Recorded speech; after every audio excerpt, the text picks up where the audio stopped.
En todas las redes nos encontrás como @sábadoverde. ¿En cuál estás ahora? Las redes sociales son el nuevo patio, el punto de encuentro de todos nosotros.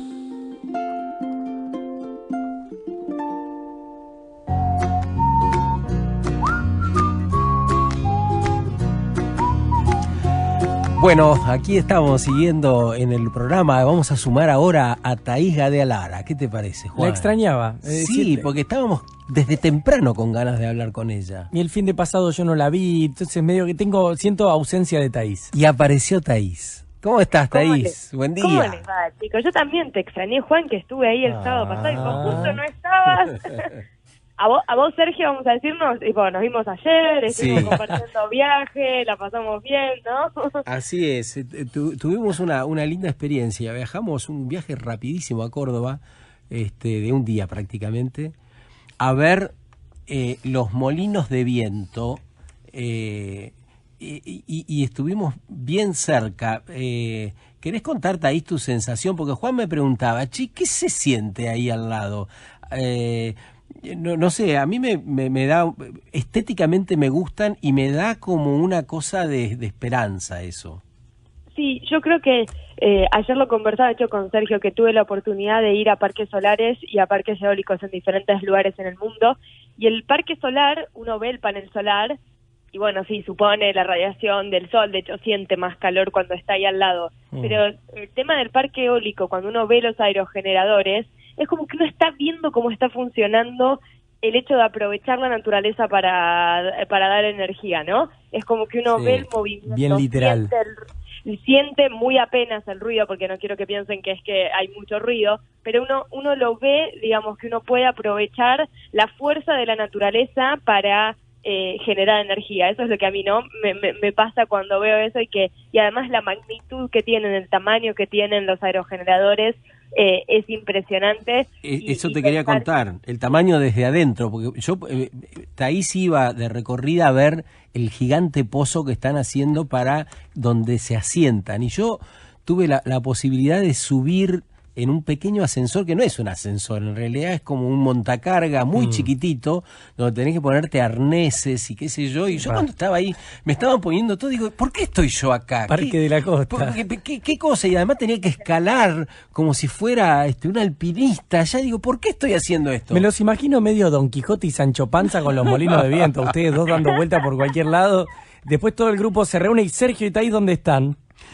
Bueno, digamos que fuimos a esa inauguración, vamos a ponerle un poco el nombre y el espacio donde estuvimos, en Achiras, esto es el sur de Córdoba, ahí una cervecera hace un contrato con Central Puerto, es Budweiser, con Central Puerto por 20 años para que le provea de energía limpia con esos 21 molinos.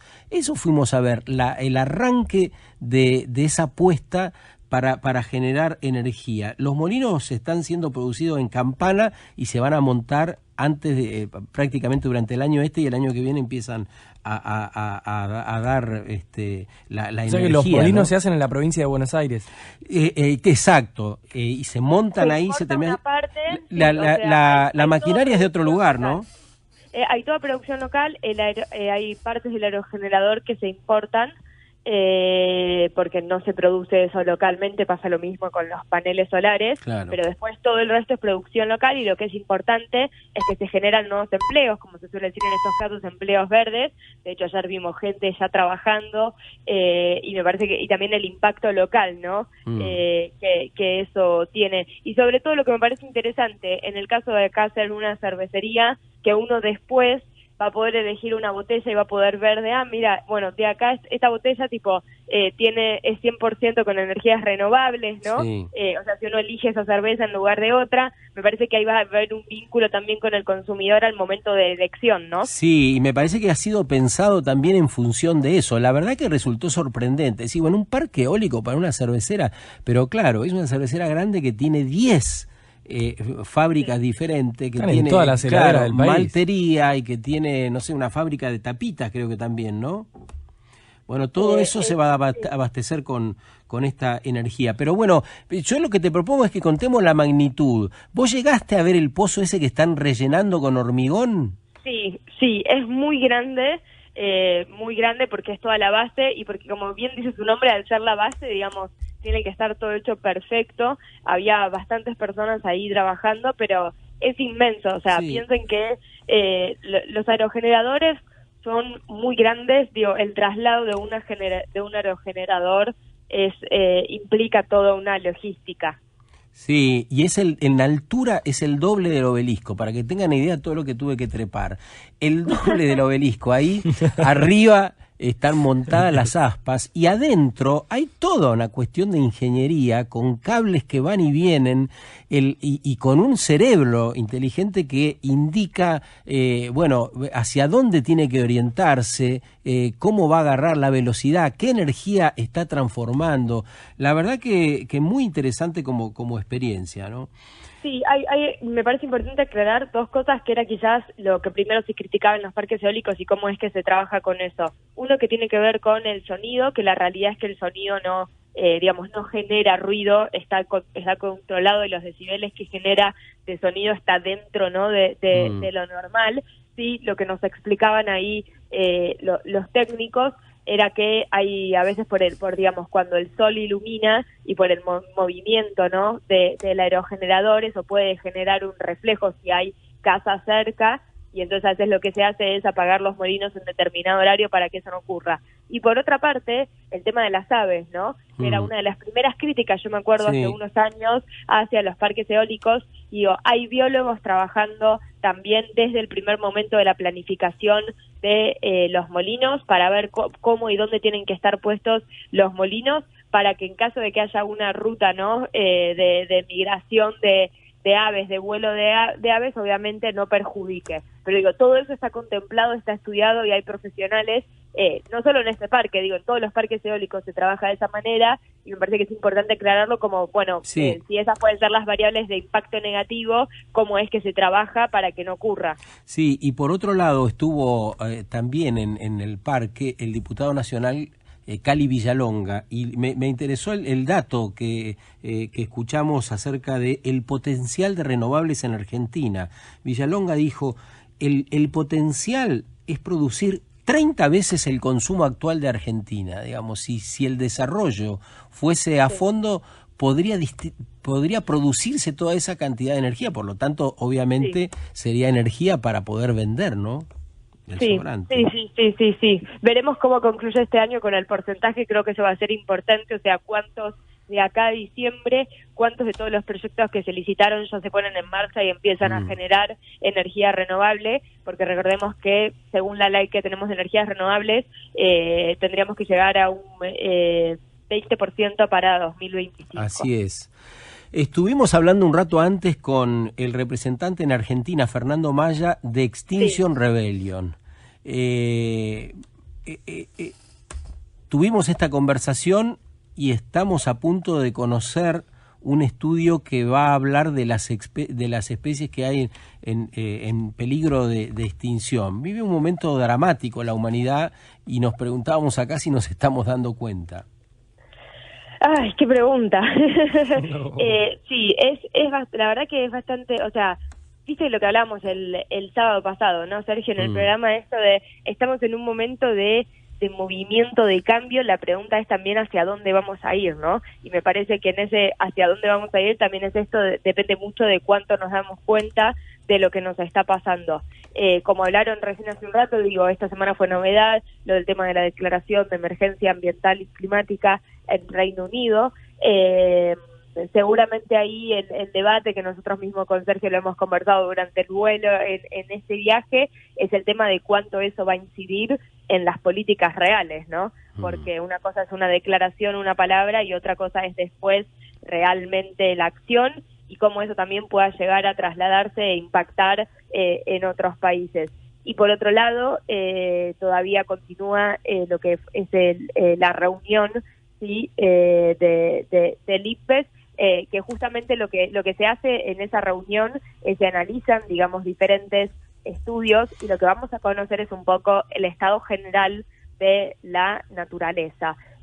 Según una digamos, un acceso que tuvo la agencia AFP, que es un acceso que ellos tuvieron, no es algo que nosotros hayamos podido acceder, y que publicaron la semana pasada, que según ellos tuvieron un acceso a lo que es el borrador de este documento. La situación sería bastante preocupante, ¿no? Respecto de la cantidad de especies que se encuentran amenazadas de extinción, y que cómo se traduce eso en, bueno, qué se puede hacer, y que definitivamente hay que actuar mucho más rápido. En donde ahí la única causa no sería cambio climático cuando hablamos, ¿no?, de destrucción de especies, sino que también tiene que ver con modelo de producción, ejemplo, terminar también con, frenar la deforestación, ¿no?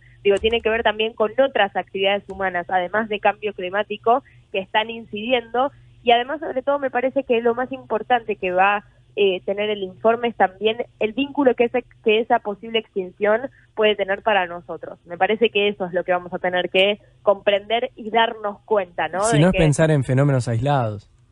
Exacto. Sí, que acá hay que empezar como a unir todo, ¿no? Bueno, estamos hablando de cambio climático, estamos hablando de jóvenes movilizándose, exigiendo más a las autoridades, y estamos hablando también de que mientras, ¿no?, estamos destruyendo las especies, y eso nos va a afectar, ¿se entiende? Yo creo que eso es lo más interesante, que estamos ahí un poco a la expectativa de ver lo que dice el estudio, porque en definitiva todo ese equilibrio, ¿no? Si uno rompe ese equilibrio, vamos a tener consecuencias. El estudio va a ser presentado en las próximas horas por esta plataforma intergubernamental, pero de científicos que están siguiendo la diversidad biológica y los servicios de los ecosistemas, cómo han sido alterados o cómo han variado. Este es un órgano intergubernamental independiente que busca fortalecer justamente todo lo que tenga que ver con la información y las normativas frente a un hecho concreto, que es la desaparición de especies y la de, según ha trascendido, miles y miles de especies que están en peligro de extinción. ¿Se cortó, Thaís? Parece No, que no. sí. Está ahí. No, es otro teléfono. ¿Tenés teléfono? ¿Me Sí, escuchan? te estamos escuchando perfecto. No, simplemente estaba aclarando cuál es la fuente de esta información que vamos a conocer y que yo creo que va a sacudir a muchas personas en el mundo. Vos sabés que yo creo que va a tener incluso igual o más impacto de lo que fue, ¿no?, el año pasado el informe del 1.5 del IPCC. Claro. Y en este caso, insisto con esto, me parece que el hecho de que haya tantas especies en peligro, ¿no?, de extinción, o que ya se haya destruido demasiado a la naturaleza, que efectivamente que va a tener un efecto también en nosotros. O sea, acá ya no estamos hablando, me parece, ¿no?, de esto de, bueno, hay que salvar a las especies, hay que salvar al planeta. Eso también implica que nos tenemos que salvar a nosotros mismos, ¿no? Y creo que por eso la revolución con la cual jóvenes y adultos salen a las calles para reclamar acción, ¿no? Porque han escuchado ellos a la ciencia, sí, han tomado nota de eso, y ahora lo que se exigen son políticas, porque más allá de las acciones individuales, la verdad es que para ciertos temas es necesario que cambien profundamente la política. A mí me impacta la simpleza y lo directo de las exigencias. Extinction Rebellion, lo primero que dice es: digan la verdad. Fíjate qué cosa como elemental, y que me parece que es todo un símbolo acerca de lo que naturalizamos y no hacemos nada bien, o dejamos que otros hagan del peor modo posible, es decir, de un modo que nos hace mal. Entonces, vamos naturalizando que la política o quienes toman las decisiones nos mientan. Este grupo dice: no nos mientan. Esa es la exigencia, que no nos mientan. Sí, es interesante, porque justamente en ese no nos mientan es que piden, ¿no?, la declaración de la emergencia ambiental y climática, porque se entiende que si ellos reconocen eso, tienen que entonces implementar medidas más ambiciosas de las que están implementando. Habrá que ver, yo creo que estamos todos también expectantes de cómo esa declaración de emergencia se traduce realmente en políticas, como por ejemplo dejar de invertir, ¿no?, en las industrias y fomentar las industrias de los combustibles fósiles, promover las industrias de las energías renovables. Me parece que esas son las acciones que ahora se esperan, y también quizás metas un poco más ambiciosas justamente de reducción de emisiones, ¿no? Ahí, Sergio, Sí. ¿Qué pasa, por ejemplo, justo vienen de ayer de compartir una experiencia donde el sector privado empieza a generar también como un cambio en la producción de su energía? Desde ese lugar, ¿qué pensamientos les despierta? Una empresa tan grande que empieza a pensar en abastecerse de esta forma. Pareciera que podría replicarse esto, podría empezar a ser una especie de pandemia de energía renovable. Para mí es el valor presente, ¿no? Yo creo que el sector privado ha crecido mucho en la participación, ¿no?, que tiene en lo que es acción climática. Y en más, te diría que en el último tiempo ha demostrado mejores resultados que me parece lo político y lo público, ¿no? Y si no, tomemos el caso de Estados Unidos, en donde un presidente, ¿no?, que va en línea contraria y es desde el sector privado y también en ese caso, ¿no?, los pequeños gobiernos, los gobiernos locales que dicen nosotros vamos a continuar con esto. Entonces, me parece que ahí el rol del sector privado también ha sido importante. Lo que pasa es que muchas veces el sector privado necesita del sector público, por ejemplo, para políticas de facilitación. Ejemplo, autos eléctricos. Buenísimo, traemos autos eléctricos, pero salen carísimos en comparación con un auto tradicional. Ahí se necesitan políticas de ayuda, de fomento, no sé, de reducción de impuestos para esos vehículos, para que realmente tengan un precio competitivo. Empiezan a ver, acá en Argentina hay algunos de esos beneficios, pero yo creo que me parece que tienen que ir más de la mano, ¿no?, lo público y lo privado. El sector privado ya se dio cuenta, incluso el de las industrias contaminantes. De hecho, algunas grandes industrias hoy de petróleo tienen ya su línea de energías renovables porque se están dando cuenta que la cosa va a tener que ir por otro lado. Así es, en esa línea va, y me parece que a lo que preguntaba Juan es el nuevo valor, el cuidado de la casa común, del ambiente, como quieras llamarlo, de una vida más sana y en consonancia con el entorno, es el nuevo valor. Y la empresa no lo puede desconocer, no lo desconoce porque ahí trabaja gente de carne y hueso también, ¿no? Sí. Más allá de las acciones de marketing que puedan hacer, que las han hecho siempre con este sistema o pensando en esto nuevo, ¿no? Más allá de eso, me parece que tienen que cambiar porque es el valor establecido que están indicando los consumidores en el mundo. Entonces, los consumidores no van a querer ningún producto que haya sido desarrollado a través o que haya hecho falta usar veneno o petróleo que contamina. Esas variables las empezamos a tener en frente de a nuestra vista por la cantidad de datos, ¿no? Y lo que vos estás diciendo, Sergio, evidencia el poder que tenemos nosotros como consumidores. Si nosotros empezamos a exigir que vamos a elegir un producto cuya producción sea a base de fuentes renovables, las empresas lo van a hacer. Y cuando una empresa lo hace, otra empresa por competencia también lo va a empezar. Y otra cosa que me parece importante de por qué las empresas también están haciendo esto, que es algo que se comentó ayer en Córdoba, es porque también les están dando bien los números. Y me parece que eso también está bueno. Ah, pero decilo a esto, porque la energía va a ser más barata. Compran la energía más barata que en el mercado.